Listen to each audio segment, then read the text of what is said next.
Nossos palestrantes são pioneiros que examinam o papel do capitalismo em uma sociedade em evolução.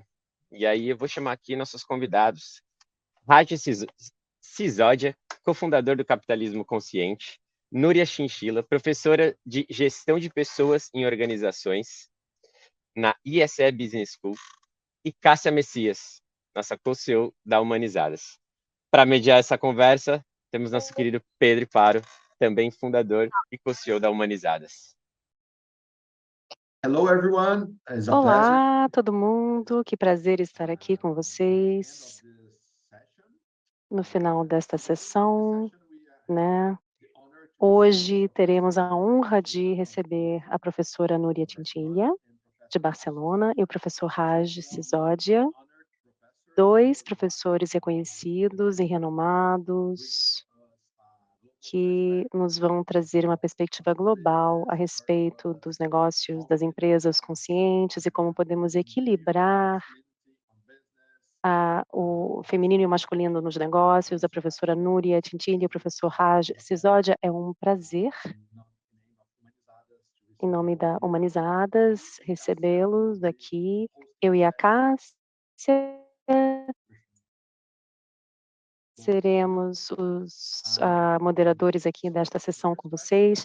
E a primeira pergunta que eu gostaria de trazer para ambos seria que hoje nós estamos falando de temas como meio ambiente, social, a governança, propósito, liderança, cultura.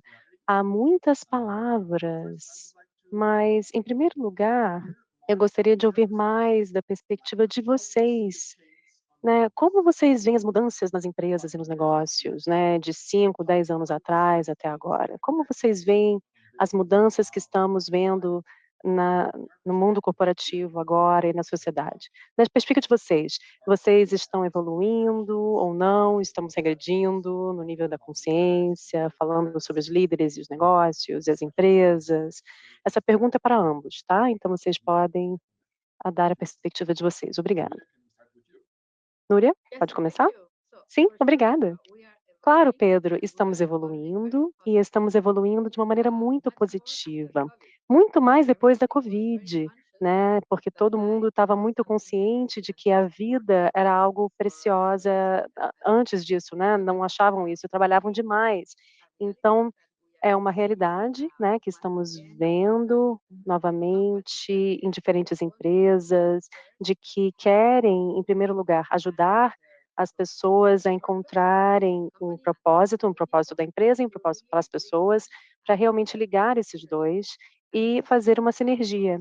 E isso também é verdadeiro em relação à mesa redonda, em relação aos melhores líderes dos Estados Unidos, como você sabe, eles disseram novamente que a pessoa tem que estar no centro da empresa. Então, cada vez mais, eles estão pelo menos falando a respeito disso e fazendo também, né.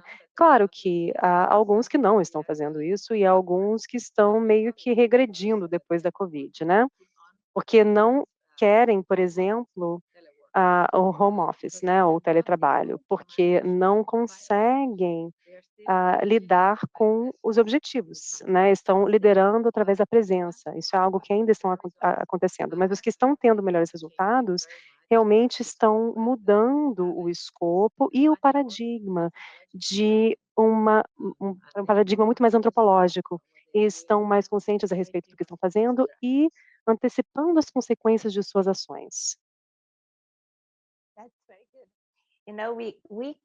Ótimo.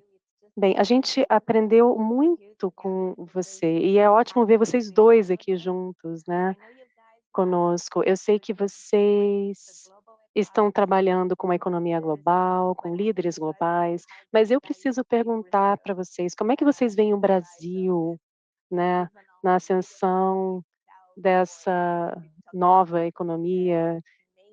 Se a gente está falando das iniciativas a respeito das ESGs e por aí vai, como é que vocês classificam a gente? A gente está indo na mesma velocidade que todo o mercado?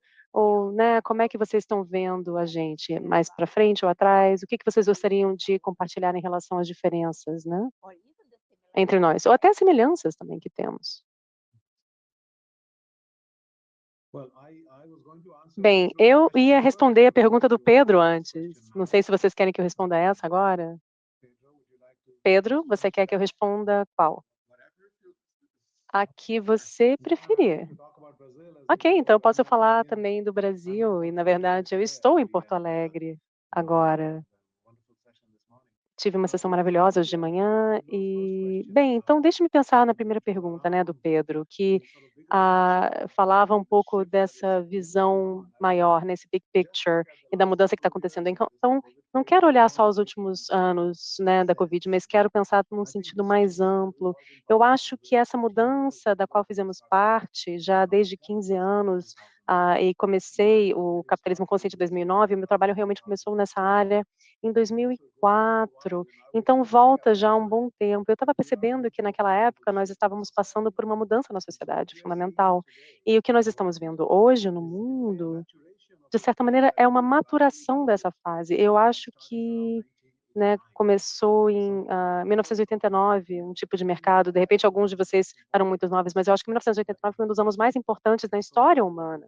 E muito do que agora estamos vendo no mundo realmente se tornou dessa maneira. Eu acho que em 1989, o grande evento daquele ano, é claro que foi a queda do Muro de Berlim, né? Então, para os que cresceram nos anos da Guerra Fria, esse foi um marco muito significativo, porque aquele Muro de Berlim era o que estava dividindo mesmo, né?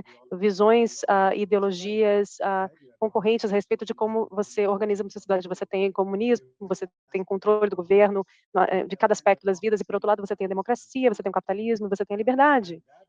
E esse debate, a gente pensou que acabaria com uma guerra nuclear, né? Todo mundo estava convencido de que o mundo estava dividido e, na verdade, que os dois lados estavam muito armados. E é claro que isso acabou, né, não sendo assim. O muro caiu como os dominós, né? Então houve uma mudança no sistema em direção ao capitalismo de livre mercado, e acabando com esse debate. Então, quando era simplesmente comunismo versus capitalismo, a gente só olhava geralmente só um sabor do capitalismo, que o capitalismo era só liberdade, né? Mas a gente não tinha, né? Porque o outro sistema colapsou e aí a gente começou a pensar a respeito de, tá, qual tipo de capitalismo que a gente quer, né? Quais são os elementos nos diferentes países que implementaram diferentes versões disso? Então eu acho que isso foi o início de um repensar do capitalismo. Mas aquele ano também foi interessante, né? Porque a gente tem que pensar o que aconteceu também em 1989, aquela derramamento de óleo da Exxon Valdez no Alasca. E isso também despertou uma consciência ambiental em larga escala, que a gente não havia visto antes, realmente, dessa maneira. Então, as pessoas começaram a ficar muito conscientes a respeito disso, muito mais do que antes. E também foi o ano no qual houve uma questão, né, de uma pessoa que estava escrevendo um livro, e houve um fundamentalismo religioso que estava substituindo o fundamentalismo econômico no mundo. 1989 também foi o ano em que houve a invenção da World Wide Web, mas a gente não percebeu até 2 anos depois, quando a gente começou a ver realmente os navegadores e tal. Mas a World Wide Web também foi criada em 1989. 1989. Então, houve coisas pequenas também, mas esses são alguns eventos grandes, né? Duas das coisas pequenas eu gostaria de falar também foi a demografia nos Estados Unidos. A idade média dos adultos estava crescendo no mundo, né? Devido à idade da população, também tem mais uma expectativa de vida que está ficando cada vez mais longa e menos nascimentos. Naquele ano de 1989 marcou a primeira vez na qual nós tivemos mais adultos com acima de 40 anos do que antes. E 40 marcava a meia vida. E realmente isso marca uma mudança em relação ao significado e propósito. Essa crise da minha vida realmente fala desse tipo de coisa. Então, nós temos cada vez mais pessoas que estavam se tornando cada vez com mais vontade, querendo buscar significado em suas vidas. Em 1989, houve essa mudança em relação a isso também.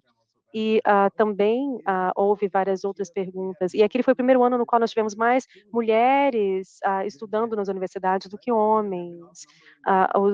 As mulheres realmente já agora são bem mais do que os homens nas universidades, 60, 40, mas costumava ser o contrário. Então, em 1989, o número total de mulheres nos Estados Unidos, isso acabou tendo um número que excedeu o número de homens, e isso continuou a acelerar nessa direção. Então, nós tivemos cada vez mais da energia feminina também, dos valores femininos que estavam entrando na cultura. Então, houve todas essas mudanças mega, realmente, que a gente pensa, são mega mudanças, que nós também nos conectamos mais devido à revolução nas telecomunicações, na revolução sem fio, ficamos também mais educados, mais informados devido ao World Wide Web, à internet, e nos tornamos mais inteligentes também. E essa é uma tendência de longo prazo, que já acontece pelo menos há 80 anos, né? A QI está subindo. Então, tudo isso reflete a evolução dos seres humanos em uma taxa bem rápida, as coisas estão mudando cada vez mais rapidamente. Então, a gente vê que, em terms of endearment, a pessoa acabou falando dessa age of transcendence, né, coisa da transcendência, né, que vai além do material, né,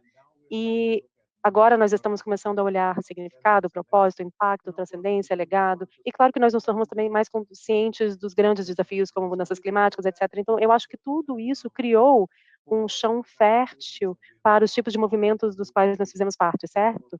Que acabaram levando a gente a pensar de uma maneira mais ampla na vida no geral e nos negócios, assim como nós queremos propósito, também as empresas também precisam ter um propósito, etc. Então, eu acho que essas são algumas das coisas que eu diria que estão conduzindo, né, algumas das grandes mudanças que nós temos visto nas últimas 3 décadas. E há outros indicadores também da consciência, o final do apartheid na África do Sul, realmente direitos para a população gay, todos sinais de uma consciência maior no nível da sociedade, né. E eu acho que isso é parte de uma tendência contínua que nós estamos vendo aqui. Ótimo. Para os que estavam ouvindo, vocês, estão ouvindo, tá, em inglês ou português, enfim, vocês podem escolher, tá, a língua que vocês escolherem.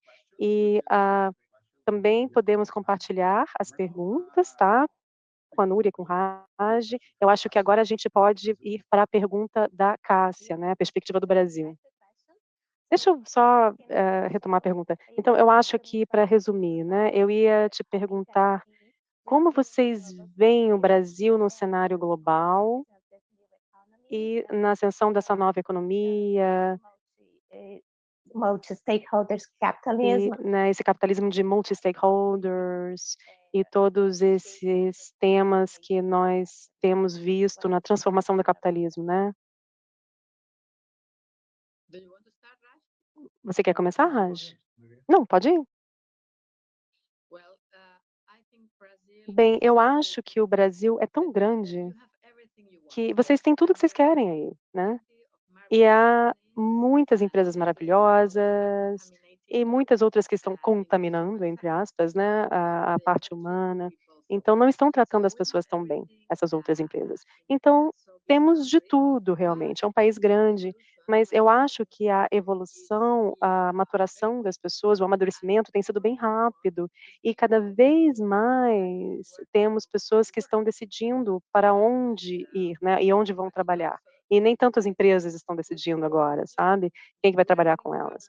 Estamos tendo problemas também na Europa, mas vocês no Brasil também, né, para encontrar o talento certo. E é por isso que está claro que o capitalismo consciente, né, como o Raj tem falado e trabalhado nisso faz tanto tempo, ele muito claramente fala desse engajamento, e dessa participação em grande parte, né, falando das grandes empresas, mas não só as grandes, mas também algumas pequenas e médias empresas. Como ele disse, não só é consciente, mas ele transcende, né, porque só consciente não é o suficiente. Nós precisamos falar sobre a transcendência, e eu acho que é isso que está acontecendo cada vez mais também no Brasil. Raj? Sim, então, sabe, eu tenho uma longa relação com o Brasil. Eu cheguei aqui pela primeira vez em 2010 para falar de Terms of Endearment com uma empresa aqui, com uma rede varejista de pão de açúcar, Abílio Diniz, e era uma indicação de que essa mensagem continua. E é claro que a nossa filial começou 10 anos aqui, 10 anos atrás no Brasil, a gente acabou de comemorar 10 anos. Então, realmente é a filial mais significativa que nós temos aqui. Temos vários filiais no país, e temos muitos programas diferentes, atividades também, que essa filial tem feito em todos os níveis, nas empresas, até startups, empreendedores, alunos, até fazendo um trabalho também nas favelas em São Paulo. Então, eu acho que uma parte disso é a receptividade que nós temos aqui em relação a essa mensagem, e eu acho que tem mais uma cultura baseada no coração, e eu vejo que o capitalismo anglo-saxão, né, do estilo americano, é muito mais baseado na cabeça, né? É muito mais mente e carteira, sabe? Então tem números e gráficos, eficiência, bottom line, resultado final. E eu vejo que em várias outras partes do mundo, você tem mais uma conexão com o coração e com a alma no geral. Então eu sinto que a cultura latina certamente incorpora isso. E eu tentei entender por que, né, que o capitalismo consciente se disseminou tão mais nos países latinos, né, e países que falam espanhol e português, e de repente tem alguma coisa aí, né? É meio que o que eu acho, né? Não é algo científico, mas eu acredito que haja uma conexão do coração aí. E eu acho que é importante isso, sabe? Porque se você olhar a educação, formação tradicional, né, principalmente a feita nos Estados Unidos, eu tive 2 anos de MBA e 4 anos de PhD, nunca me inspirei nesses 6 anos de estudo formal e nunca fui movido emocionalmente por qualquer coisa que eu aprendi. E, no entanto, as empresas são muito ricas, né, e elas impactam cada aspecto da nossa vida. Como é que a gente deixa as emoções e a inspiração fora disso? Então, foi somente quando eu comecei a ver o Terms of Endearment que pela primeira vez eu pensei no meu coração, e que ele foi tocado, né, a história realmente me levou às lágrimas. Então, eu acho que há algo aí na América Latina e no Brasil que realmente responde a isso. Agora, o Brasil, é claro que é um desses países gigantes que parece que sempre tem sido o país do futuro, né? E de certa maneira meio que vai ali, alguma coisa acontece, não vai, depois vai, então aí fica nisso, né? Indo para cima e para baixo. E agora o Brasil novamente eu sinto que está subindo novamente aí, depois de ter passado um tempo lá na parte de baixo do gráfico, mas eu sempre fui um grande crente, né? É um grande país, como a Núria disse, tem muitas pessoas e tem os recursos do planeta, tudo que é tão crucial, né, a floresta amazônica, é claro, e realmente ter todos essas ferramentas da humanidade, porque tem um país, um papel que desempenha, todo país tem um papel a desempenhar, e o Brasil tem um papel muito significativo que ele desempenha. E eu hoje estava com um CNPC, que é uma empresa de produtos florestais importante, na verdade está baseado no Chile, mas eles têm várias operações aqui no Brasil, e investiram $6 bilhões só nessa parte aqui do Brasil, basicamente produzindo produtos de madeira e fazendo isso de uma maneira muito sustentável, né? Então, a gente associa geralmente esses tipos de empresas com danos ao meio ambiente, mas eles estão fazendo isso de uma maneira que, na verdade, é algo muito legal, estão com sustentabilidade alta, até no index de Dow Jones, fazendo várias outras coisas para as comunidades, para as pessoas, a universidade e todo mundo. Então, é um exemplo, novamente, não é uma empresa puramente brasileira, mas tem várias operações aqui no Brasil, e então parece que é como se fosse uma empresa brasileira, né? E é uma boa maneira de pensar nisso. Então, eu acho que o Brasil tem um papel muito importante a desempenhar no futuro. Eu quase que sinto, né, que conscious capitalism aqui, né, o capitalismo consciente, a Fidalgo que nós temos aqui, e várias empresas que também estão trabalhando com humanizadas, eu acho que nós temos uma oportunidade aqui de criar realmente um ponto de virada, né, como fizemos em outras partes do mundo, né. Eu acho que isso já é bem conhecido, eu acho, na cultura e na linguagem do Brasil, né, as pessoas já pensaram sobre isso, e eu acho que há uma maneira através da qual nós podemos fazer com que essa seja um sistema operacional padrão para as empresas brasileiras. E isso seria um showcase maravilhoso para o mundo, mas também ótimo em termos de mostrar como fazer isso, né. Quais são as vantagens e benefícios quando você faz isso. É claro que também temos né, várias outras questões aqui, a pobreza e desigualdade, aqui houve esse aumento nos últimos anos, então acho que também tem uma oportunidade para mostrar o que os negócios podem ser, o que as empresas podem fazer, o que deveriam fazer. Maravilhoso ouvir vocês dois. O Raj mencionou, né, esse ponto de virada, e a Núria mencionou a mudança de paradigma depois da Covid, e para mim, isso é o crucial aqui, né, é esse despertar, né. E eu acho que ouvindo vocês dois, a gente pensa, né, quantas pesquisas, quantos papers vocês leram, escreveram, livros, quantas conversas vocês deram. Eu realmente vejo, que há tanto conhecimento, né, uma inteligência coletiva que vocês têm e compartilham. E algo que eu estou pensando é eu realmente não acredito que qualquer líder, qualquer empresa acorda na segunda-feira e quer causar dano a outra pessoa, né? Eu não acho que seja assim, né? Ninguém quer fazer isso assim. Mas algumas empresas e algumas pessoas causam danos a outras pessoas, né? Basicamente porque elas não sabem o que estão fazendo. E eu acho que sempre tem um elefante na sala, né, que as pessoas acabam não vendo e não estão entendendo. Então, a minha pergunta para vocês 2, né, para a Núria ou para o Raj, quem quiser começar, é, antes, né, pensando nos negócios, qual seria uma empresa de negócios bem-sucedida para vocês, né? Como a gente pode definir uma empresa, um negócio bem-sucedido?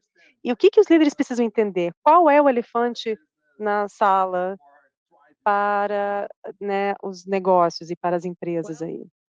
Bem, os líderes têm de entender que as pessoas não são ilhas em um oceano, né? Todos nós fazemos parte de uma família.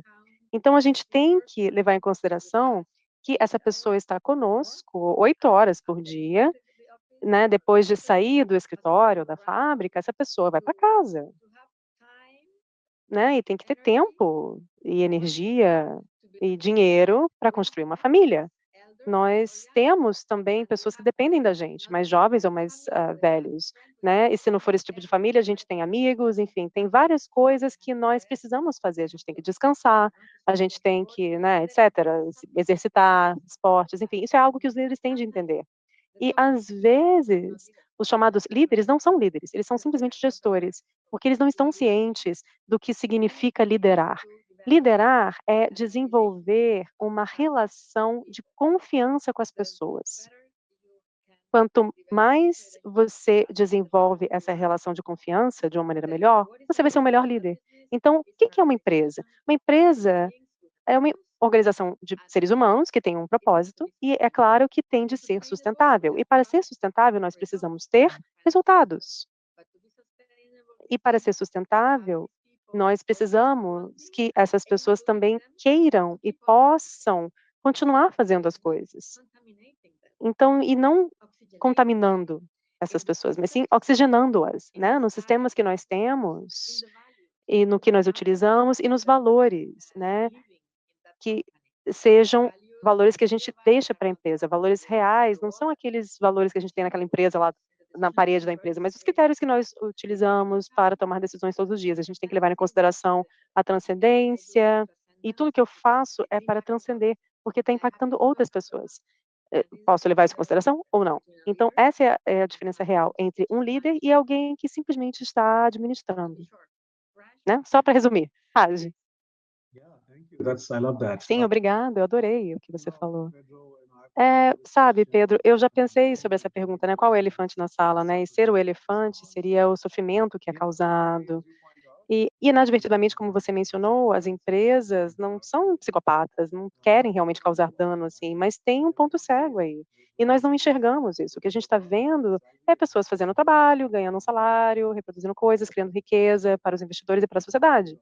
E todas essas coisas são boas, mas ao mesmo tempo, a maneira através da qual nós organizamos as coisas nas empresas causa sofrimento no mundo, né. A Núria falou no impacto na família, claro que esse é grande, mas há outras formas também de impacto. A gente sabe que a gente está vivendo uma epidemia de burnout, a gente sabe que a ansiedade, depressão, adição a drogas e tudo isso está subindo em vários países. Então o fato é que mesmo que a gente não queira causar sofrimento, se a gente não tiver consciente, de que a gente faça parte da cura, a gente vai causar sofrimento. Então a gente tem que pensar no que está acontecendo na vida das pessoas. E como James Baldwin disse, nem tudo que é enfrentado pode ser mudado, mas nada pode ser alterado, a não ser que seja enfrentado. Então a gente precisa enfrentar qual é o impacto real da maneira como nós operamos com as pessoas, com as crianças, com suas famílias, com suas comunidades, com as gerações futuras, com as espécies de animais, etc. E o que você vê aí vai ser muita quantidade de sofrimento, como eu disse, né.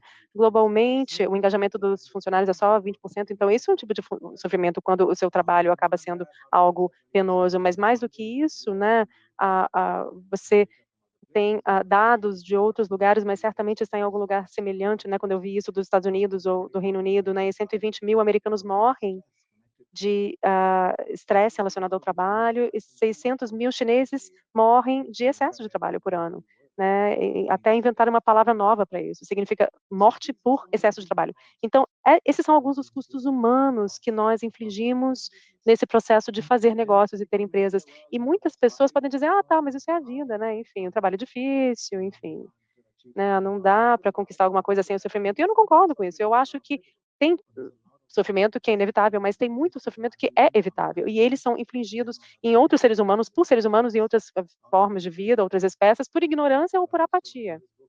Então, nesse livro, Healing Organization, a gente analisa essa ideia e a gente diz que você não tem que machucar as pessoas, você não tem que matar as pessoas para poder ganhar dinheiro. Na verdade, o oposto, né? Se você criar um local que nutra, que cuide, que inspire e que tenha propósito e fizer todas essas coisas da maneira correta, aí de fato a própria empresa e o próprio negócio vai ser algo que cura. As pessoas podem ficar cada vez mais fortes, de várias maneiras, quando elas chegaram. Então, porque elas vão ter toda essa energia, todo esse amor para dar para suas famílias também. Então, eu acho que essa é a grande mudança na maneira de pensar a respeito disso. E eu comecei a acreditar que não é que a gente precisa de empresas que curem mais, né, como centros de bem-estar ou terapia. Na verdade, a própria empresa pode curar, né? Então, o que é a empresa?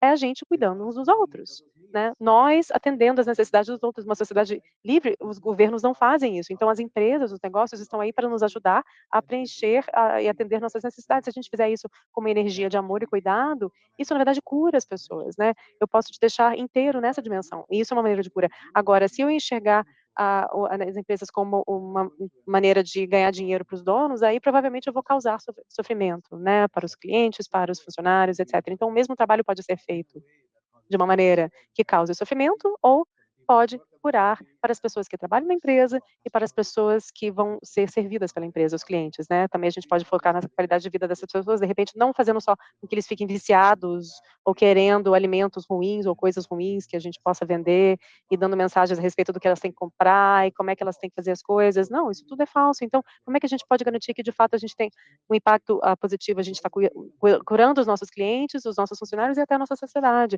Porque nós podemos mostrar como nós podemos nos reunir apesar das nossas diferenças. Eu acho que, para mim, essas são algumas das coisas grandes que nós podemos fazer como empresas. E quando a gente começar a olhar assim, e há várias maneiras de olhar, né? Tem empresas que são conscientes e bem-sucedidas e começaram a analisar essa pergunta. E disseram, nossa, não tinha ideia de que tinha tanto sofrimento com os nossos funcionários, especialmente o pessoal lá da linha de frente, né? O pessoal que não está nas salas executivas, mas o pessoal que está no depósito, na fábrica, na linha de chão, linha de fábrica, no chão de fábrica, né? Como é que é difícil e desafiador para essas. Com frequência, a vida dessas pessoas acaba sendo prejudicada até com algo pequeno que acontece, de repente o carro quebra, ou alguma coisa acontece, de repente até causa uma crise aí. Então, tem tanto estresse, tanta ansiedade que as pessoas estão vivendo e problemas financeiros também. Então, nós precisamos nos comprometer com, em primeiro lugar, ver essas maneiras de sofrimento que existem e tentar curar isso, e depois dar maneiras para que as pessoas tenham mais alegria também. O outro lado do sofrimento é a alegria. Então, você não só para com eliminar o sofrimento, na verdade,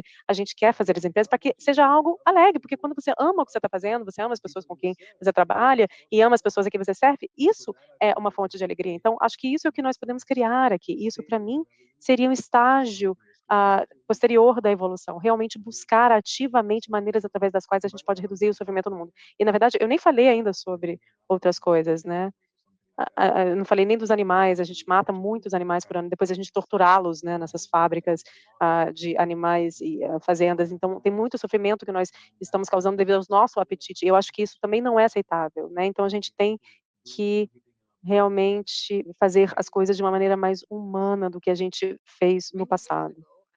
Muitos anos atrás, eu pensei num novo construto, poluição social, e de repente, o professor Jeffrey de Stanford, da universidade, sim, sim, me lembro dele. Ele escreveu o livro Dying for Paycheck. E sim, exatamente, é por isso que eu falei de 120 mil, esse número vem desse livro. Sim, foi depois, né, a gente se encontrou, falou sobre a evolução social, ele adorou isso, e ele falou, vou colocar os números aqui. Então, sim, a evolução social, né, a gente sabe, e Raj disse isso muito bem, a gente tem que colocar amor nas empresas, e de repente é algo que a gente não está falando muito, né, essa é a regra de ouro. E quando nós falamos de sustentabilidade nos nossos programas, nós também abrimos os olhos para os nossos participantes, e também a Isa no Brasil, em São Paulo, e também na ESPN, nós falamos sobre o triângulo da sustentabilidade. E nós falamos, em primeiro lugar, né, para ser sustentável, a gente tem que ser sustentável, nós temos de entregar as nossas vidas, nós mesmos. Então, a gente está no centro de um triângulo, né, em evolução constante, tem a empresa, tem o trabalho, tem a família e tem o social. E aí, toda vez que a gente toma uma decisão aqui ou ali, a gente está mudando a gente mesmo, né, para o melhor ou para o pior. E a gente pode respirar oxigênio e expelir CO2, ou o contrário, né? E fazendo fotossíntese como planta de noite. E aí, dependendo de como a gente está fazendo isso, tudo vai mudar. Então, quando nós falamos de que nós estamos em uma época de mudanças, uma era de mudanças, isso é verdade, mas cada um de nós, cada pessoa está fazendo essa mudança na zona de influência que nós temos, que é muito grande e muitas vezes até maior do que a gente acha. Então, nos nossos programas, nós estamos ouvindo as pessoas que dizem obrigada por abrir os nossos olhos, porque agora eu vejo que eu fiz errado. E eu disse: "Ah, bem, isso foi antes, sabendo agora, né, que a gente tem que fazer melhor", né, aí você assim: "Não, vou tentar". Então, enfim, é algo que a gente está vendo que está mudando, né, como o Raj estava dizendo, está tudo mudando, né, tem mais sensibilidade. Isso é ótimo. Vocês estão dando vários ganchos, mas eu tenho que falar de uma coisa aqui, falando sobre grandes mudanças na sociedade, falando sobre trazer o amor para o sofrimento no ambiente de trabalho, então eu tenho que trazer algo aqui também. Do ponto de vista de vocês, quais são os principais desafios que as mulheres ainda estão enfrentando no mundo de negócios hoje e como nós podemos superá-los para trazer mais equidade para as mulheres, principalmente na liderança de homens e mulheres, porque nós temos falado sobre a C-level, sobre a diretoria, mas é menos do que 2 dígitos de nós, que eu diria, pelo menos no Brasil, 5%, que a gente vê realmente lá no topo. Então, como é que vocês enxergam isso? Eu acho que se a gente, trouxer mais dessa liderança que a gente está falando no ambiente de trabalho, a gente consegue acrescentar mais amor e, né, alegria, e essa sensação, né, de, maternidade. Então, eu adoraria ouvir os pensamentos de vocês a respeito disso. Claro. Raj, né, já que você tem menos tempo, você pode começar? Não, pode falar, pode falar. Aí depois eu falo sobre isso. Bem, então a primeira coisa que a gente tem que, enfatizar é que nós somos diferentes. O problema é que nós entramos num mundo pensados por homens para homens, no último século. Né, como se fosse uma pessoa destra que entrasse para uma canhota, enfim, é muito difícil, né, pensar assim. Então muitos de nós, imitamos os homens e é terrível, porque nós não somos bons no masculino e nem no feminino, então somos diferentes de cara, né, o embrião nas primeiras semanas tem um banho de hormônios, e aí os nossos cérebros são diferentes, não só orgânicos, mas também na função, né. Você tem o lado direito, o lado esquerdo, que são menos conectados no homem do que na mulher, e é por isso que nós comunicamos muito mais, e eles são mais em direção à eficácia. Isso é ótimo, não é melhor ou pior, é diferente. E que bom que a gente aí se complementa e a gente tem essa sinergia, por isso que a gente tem que pensar 1 mais 1 não dá 2, é 22. Então, na família, na empresa e na sociedade, seja onde for. Então, nós precisamos de flexibilidade, claro, porque sem a flexibilidade, a maternidade não consegue ingressar. Em segundo lugar, a discriminação é na maior parte das vezes por causa da maternidade, né, como você sabe, a nossa pesquisa diz isso também, e nós, pensamos também, que as mulheres também são mulheres, têm vieses inconscientes, muitas vezes elas acabam julgando a mesma conduta no homem e numa mulher, as mulheres também fazem isso, mas também há tetos concretos que eu chamo, concrete ceilings, que são aqueles que a gente mesmo se coloca, né, nos nossos ombros, e é muito difícil, romper esse tipo de teto. Primeiro, uma baixa autoestima, porque tem a ver com a comparação com os homens novamente. Então, a gente aprendeu muitas coisas dos homens E, de repente, agora é a hora que os homens aprendam algo também de nós. Mas a autoestima fica baixa, a gente delega menos porque a gente acha que, né, a gente tem que fazer mais e melhor e mais rápido. Nós negociamos de uma maneira muito ruim para nós, muito bom para os outros, né? E isso também tem que ser levado em conta com autoestima e também para reconciliar trabalho e família, quais são as prioridades, também acaba sendo um teto concreto muitas vezes, porque é muito difícil fazer isso. Mas, né, eu acho que está na hora da gente dizer que, né, estamos no século XXI, 2023, a gente tem que ser feminina, né, ou não, porque a gente precisa dos traços femininos. E os traços femininos são muito mais humanizantes, muito mais empáticos, muito mais de construção de time, muito mais antecipando as consequências, muito mais com visão de longo prazo. Então, né, focando nos detalhes, e tudo isso é um ambiente humanizante. E é verdade que muitas vezes a gente diz que não, a mulher não é ambiciosa, e eu digo, ah, peraí, como assim? Né, há 20 anos atrás, tinha um livro que eu falei sobre ambição feminina, porque me pediram para escrever sobre valores femininos, eu pensei: "Não, não, não, isso não vai ser escrito nem pela minha mãe", né, que pelo amor de Deus. Então a ambição feminina vai ser melhor, porque aí todo mundo vai ler. E realmente nós somos muito mais ambiciosos do que o homem, muitas vezes. Os homens querem chegar até uma empresa, ser CEO e acabou. Não, a gente quer chegar, se possível, mas se não, mas tendo uma família, tendo amigos, etcétera. Então, né, tendo uma vida social.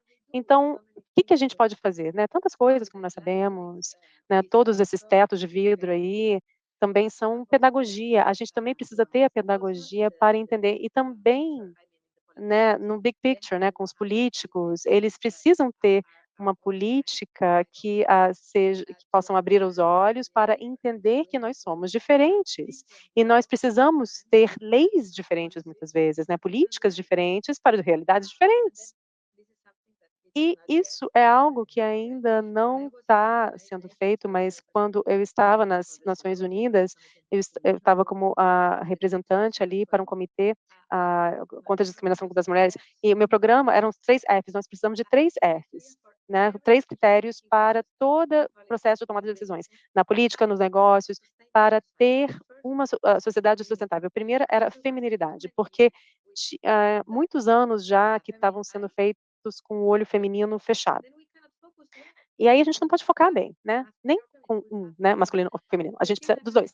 Então a Christine Lagarde naquela época disse: "Não, não, não, não, você tem, esse tipo de coisa porque, não, espera aí, não é bem assim, né, porque se a Lehman Sisters de repente não começaram, agora o Lehman Brothers e Sisters juntos para se tornar a sinergia, ah, do feminino.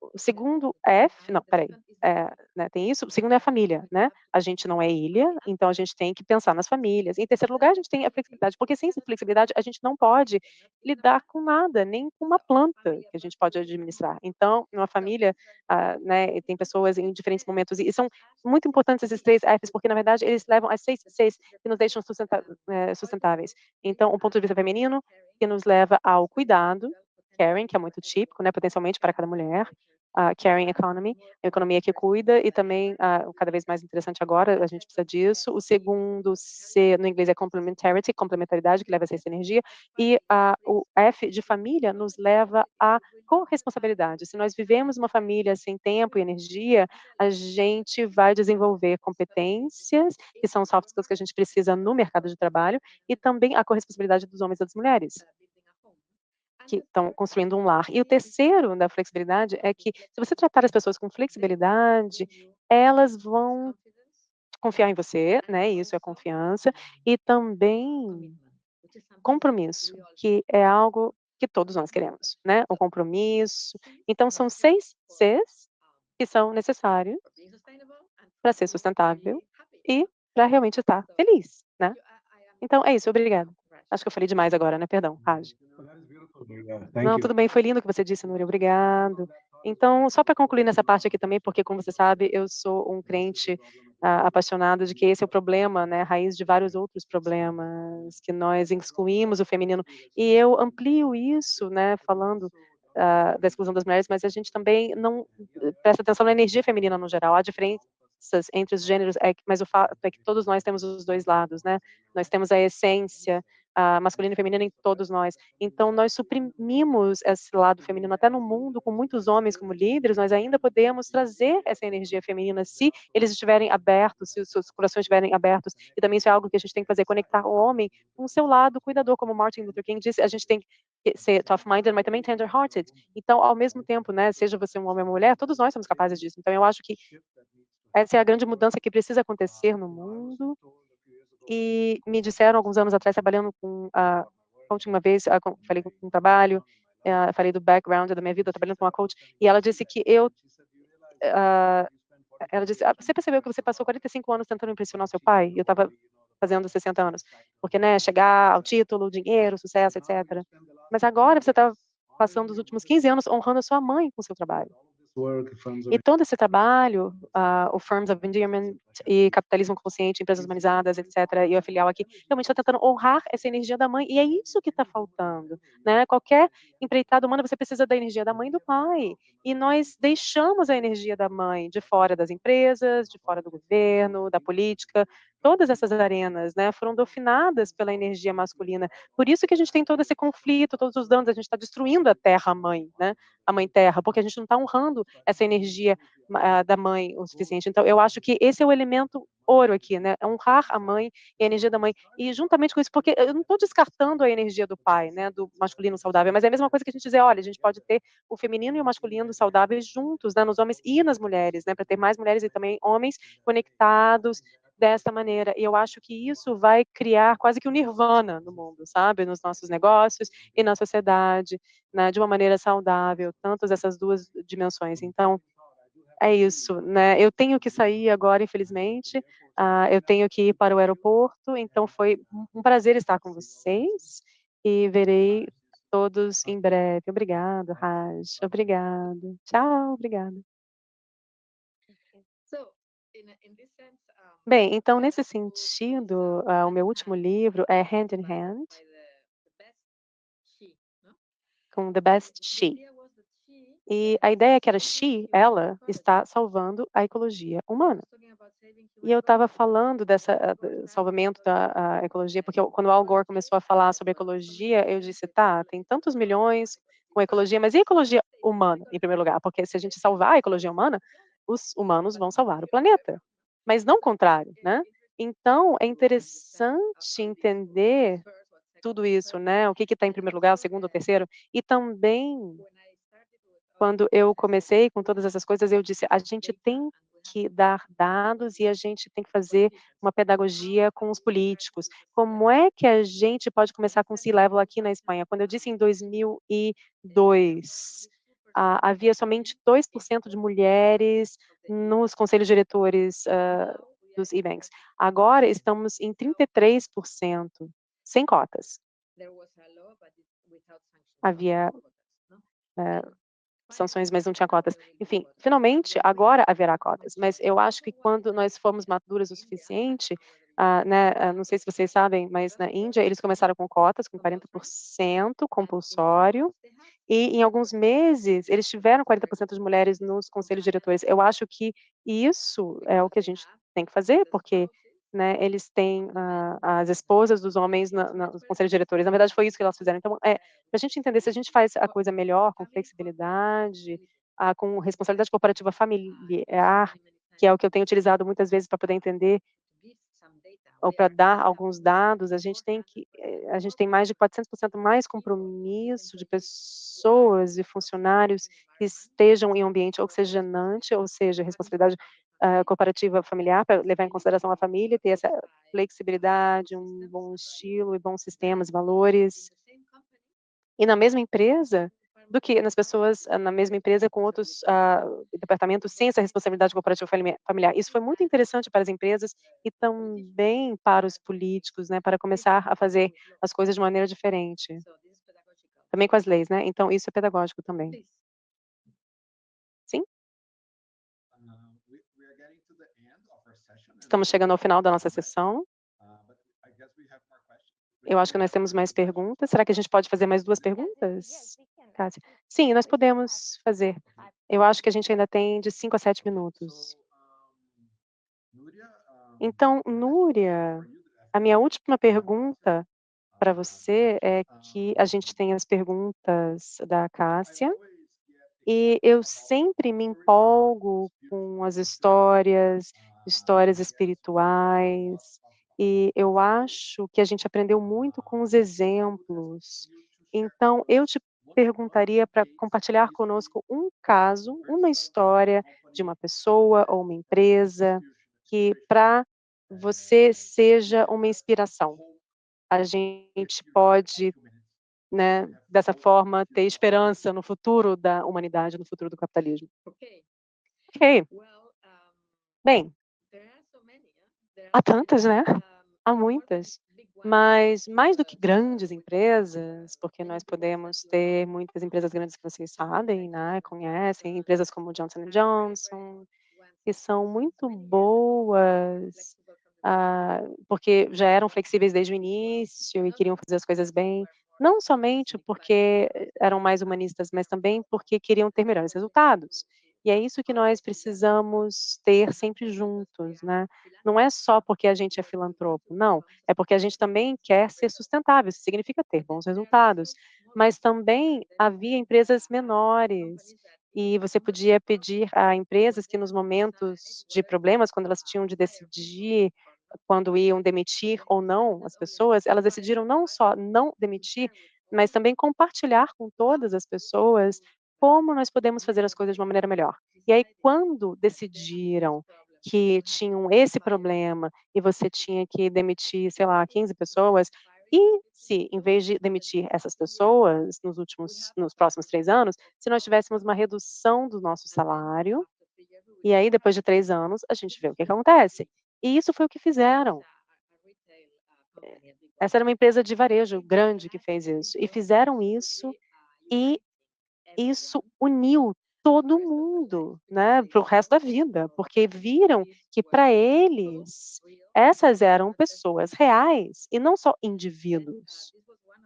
Então, esse foi um dos exemplos que eu adoro, né, adoro me lembrar.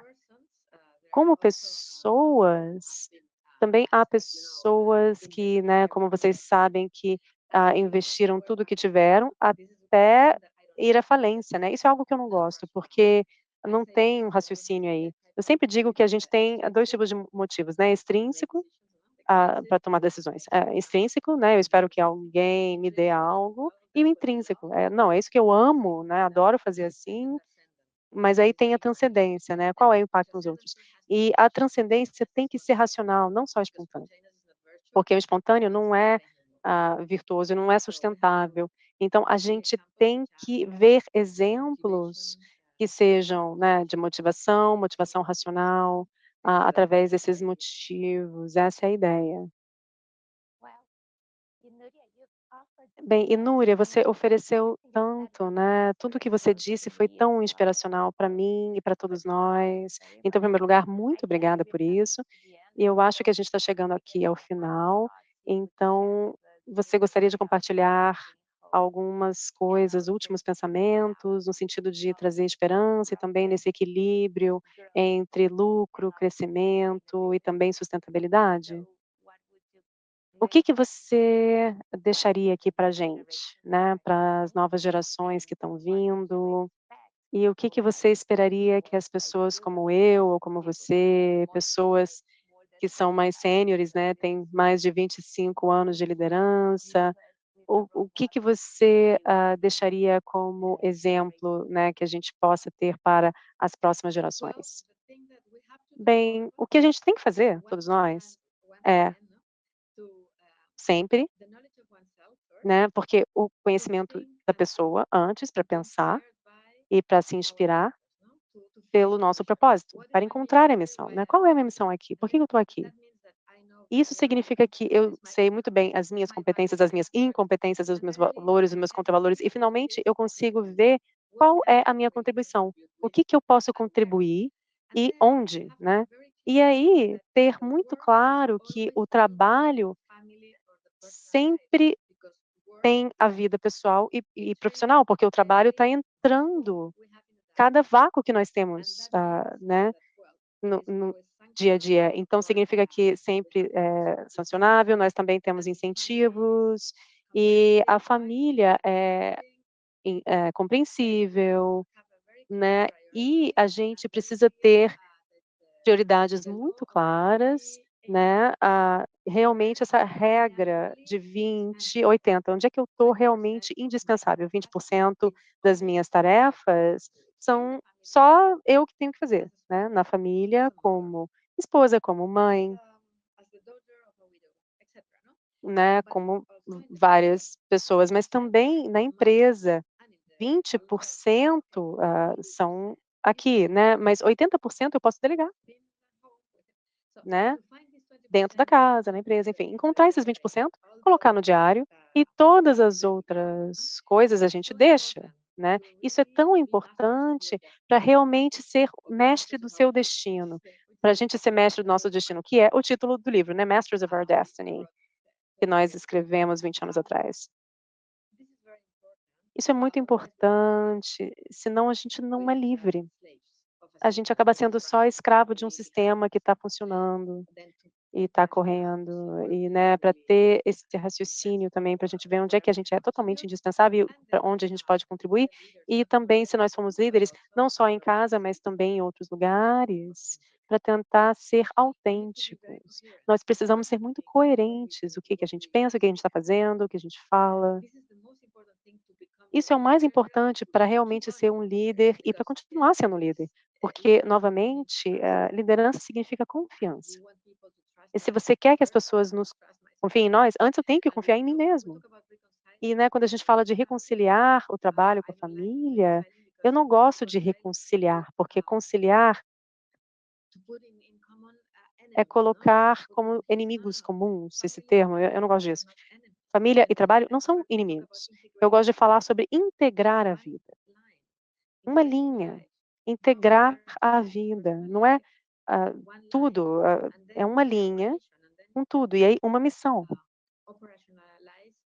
Né, dessa maneira a gente pode operacionar de diferentes maneiras, dependendo do meu diário, da minha agenda, o que que eu vou decidir, não que outros têm que decidir. Mas as pessoas que não fizeram esses 2 exercícios, né, que onde eu estou e para onde eu estou indo, acaba tendo muita crise, porque a vida tem muita crise, porque essas pessoas acabam sendo marionetes do meio ambiente, elas não sabem quando vão dizer sim ou não, e, né, tudo é interessante. Então, não, para mim, não, isso aqui não é para mim, isso aqui, ah, sim, isso é para mim. Não, elas não têm isso. Então eu acho que se a gente pudesse se os líderes pudessem fazer esse exercício para entender a motivação, porque esse é o grande problema com líderes ruins, é que eles não veem o que eles estão fazendo errado. Eu tenho certeza de que ninguém quer fazer coisas erradas, mas se eles estiverem fazendo coisa ruim, é porque eles não estão vendo. Então tem que abrir os olhos deles para saber que cada vez que a gente toma uma decisão, a gente está aprendendo. Né, para o bem ou para o mal. Se a gente está tomando decisão mais para os motivos extrínsecos, a gente está cada vez mais fechado, né, para mim, isso é para mim, só comigo, a gente não está vendo os outros. E a gente acha que os outros são como eu, né, tipo, eu para mim e os outros também. Não, extrínseco. Não, isso não é verdade. Daí você não pode liderar os outros com essa estrutura motivacional mais ampla que você. Se você tiver só nos motivos intrínsecos, o que é muito forte aqui no seu processo de tomada de decisões, aí, novamente, bem, eu, para mim, aqui, porque é isso que eu gosto, e que isso é que eu sinto, então tá, mas, né, isso acaba encurtando a sua visão. Abre, né, senão não dá para fazer isso. E finalmente, se você for transcendente, né, numa maneira racional, aí você pode ver os demais de uma maneira mais completa, e aí você está liderando as pessoas em um mundo, real muito melhor. E finalmente você está realmente aprendendo positivamente, porque você está vendo as pessoas, né, de uma maneira diferente, com diferentes circunstâncias, com necessidades diferentes, e aí você vai liderar. Senão, você só vai ver funções, né, intrínseco e extrínseco vai ser: como é que eu posso instrumentalizar você para que você entenda o que eu quero? Isso é uma aprendizagem negativo. Porque, né, a gente tem que falar da mente, do coração, e isso parece não estar conectado, mas agora a gente sabe, a neurociência está dizendo que não está tudo aqui, né. A cabeça você tem, a mente você tem o coração, então tudo está nos movendo a fazer algo, se for extrínseco ou intrínseco, só vai nos colocar como, com uma venda nos olhos, e é a lente que a gente tem que acaba não deixando a gente ver a realidade de uma maneira completa. É isso que eu quero dizer com aprendizagem negativa. Mas se eu começar a fazer coisas para as outras pessoas, de repente em casa, de repente na empresa, de repente na sociedade, aí eu começo a olhar as pessoas, reais em uma maneira mais ampla, e isso é aprendizado positivo. Então isso é algo que nós estamos explicando sempre, né, nos nossos métodos de caso, na escola de negócios, e eu adoro, porque quando eles veem isso em um case, nossa, eles dizem: "Uau, né, que a gente fez nos últimos 10 anos, meu Deus". E aí eles começam a pensar: "Nossa, vou tentar fazer algo diferente então", né. Então essa é a minha esperança. Minha esperança é que na educação, né, em boas escolas de negócios ou administração, MBAs, eu acho que a gente tem cada vez mais essa cosmovisão, esse ponto de vista antropológico, né, esse paradigma. E agora tá na moda, né, mas 60 anos atrás não estava, quando a gente começou, né, eles pensavam: "Hã? A gente falava disso?" Eles estavam dizendo: "Hã, tem certeza?" Mas agora as pessoas estão famintas por isso, para entender o que a gente está dizendo e realmente aprender algo. Então eu acho que a gente está num momento bem esperançoso, mas está em nossas mãos. Cada um de nós tem algo a fazer e eu espero que essa palestra tenha sido útil para isso. Muito obrigada. Obrigada pelo convite. Muito obrigada, Núria. Muito obrigada, foi maravilhoso. Muito obrigada por compartilhar essas palavras maravilhosas. Eu acho que todos nós nos inspiramos muito por tudo que você disse, e é com o coração partido que eu tenho que dizer que agora a gente já não tem mais tempo. A gente adoraria estar contigo durante a noite toda, mas eu espero que você volte a falar conosco nos próximos eventos. E eu estimulo que todos vocês leiam o livro da Núria e que te sigam também, nas redes sociais, porque você tem um conteúdo maravilhoso que você compartilha lá também. Obrigada. Obrigada, Cássia. Obrigada, Núria. Ok, então neste momento agora eu vou chamar o Diego. Diego, Tô de volta aqui, pessoal. Tá chegando no final. Claro que a gente tinha que fechar com essa chave de ouro aqui, né? Nossa senhora, uma surra de conteúdo. Vamos lá. Eu tenho um videozinho bem rápido para passar para vocês, enquanto a gente está reposicionando a última sala aqui. A última sala vai durar poucos minutos, é só para a gente fazer um encerramento aqui com vocês. Eu queria falar um pouquinho do nosso prêmio, que é sobre os melhores para o Brasil, né? É uma forma de promover e reconhecer as organizações mais éticas, transparentes e sustentáveis. E eu vou pedir para a nossa produção colocar o vídeo aqui na tela, e logo depois a gente volta aqui com o Pedro e com Cássia para a gente fazer esse encerramento.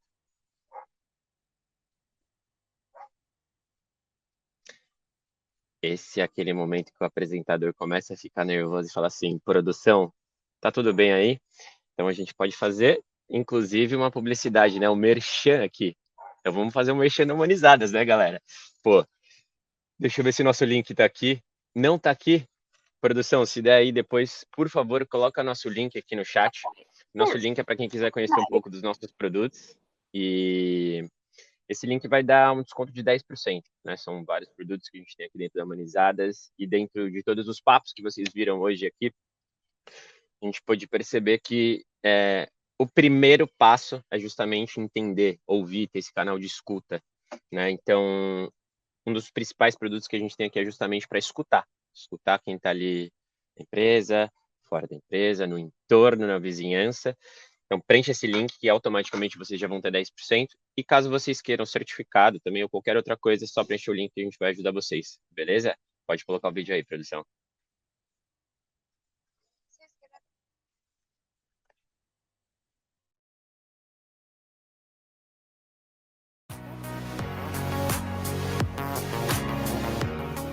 A gente pensou em construir uma programação para que as pessoas saíssem daqui, obviamente, representadas e reconhecidas, mas mais do que isso, que a gente pudesse transmitir um conteúdo de qualidade.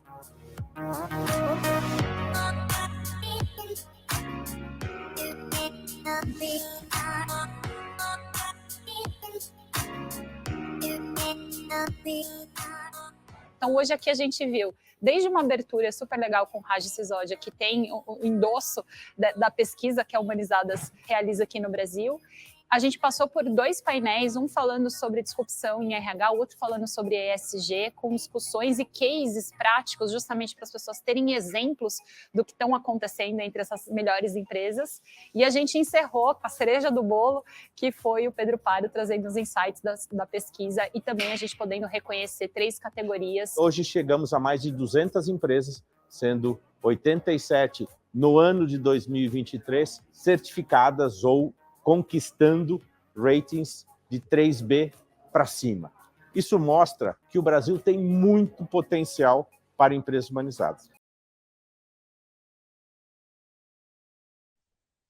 Boa, boa. Muito obrigado, galera. Era só para vocês entenderem um pouquinho sobre o nosso prêmio. E enquanto eu faço os agradecimentos aqui, né? Muito obrigado por todos os participantes, por todas as pessoas que mediaram aqui as mesas, os debates. Nossos convidados nos desafiaram, né, a repensar o futuro do capitalismo e as suas implicações. E suas vozes ecoam como um lembrete de que a mudança é constante, né, e que nosso papel na evolução do sistema é muito importante. Então, quero estender minha gratidão a todos os nossos distinguidos painelistas e a atenta plateia, né, super participativa aqui no chat, foi muito massa. E as ideias compartilhadas aqui hoje, sem dúvida, mudarão o futuro das práticas empresariais. Então, obrigado a todos que participaram e contribuíram. O Summit não seria possível sem a sua paixão e curiosidade. Para fechar a última palavra aqui, quero deixar com o Pedro e com a Cássia, que fizeram parte desse dia conosco aqui. Pedro, Cássia, o microfone é de vocês. Diego e time, antes de mais nada, eu quero agradecer a excelente condução do dia, a curadoria cuidadosa aí do Diego e de toda a equipe que estava no backstage. Eu quero agradecer a toda a audiência que esteve conosco desde a manhã, ao Pedro Paro, que dividiu aqui conosco essa confiança, em nome de todo o time da Humanizadas, a todas as pessoas que fizeram desse evento hoje um sucesso, um agradecimento muito especial, e quero deixar aqui com o Paro para ele fechar conosco. Obrigado. Também queria, faço das palavras da Cássia as minhas palavras, agradecimento ao time, ao Diego, Gabi, Carol, todo mundo que está apoiando para esse evento acontecer. Pessoal da tradução de Libras também, Miriam, que está traduzindo aqui agora, obrigado a todos vocês. E também as conexões, tá? Por exemplo, o professor Luiz Ricardo Kabashi, que nos conectou com a professora Núria. Acho que são essas conexões, essas trocas que fazem acontecer o evento. Então, obrigado a todos vocês por estarmos juntos. Também a Cássia aqui pela vulnerabilidade, pelo diálogo, escuta, paciência. A gente está aqui colaborando juntos e aprendendo juntos. Pessoal, é um prazer estar aqui com vocês e a gente se vê em breve. Cássia, quer trazer uma palavra aí?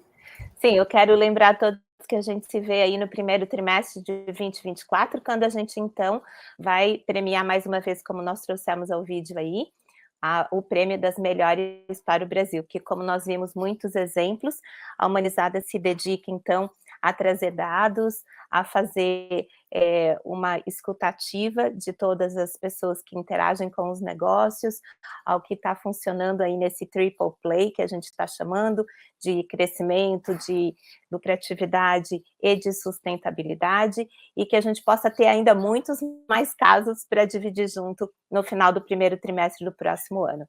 Então, ficaremos juntos aqui em H2, espero que todos tenham um excelente planejamento de 2024, que não deixem de ouvir os seus stakeholders, para que a gente possa fazer um planejamento colaborativo e que a gente se encontre. Muito obrigada, gente, obrigada pela confiança. Até a próxima. Até, tchau, tchau.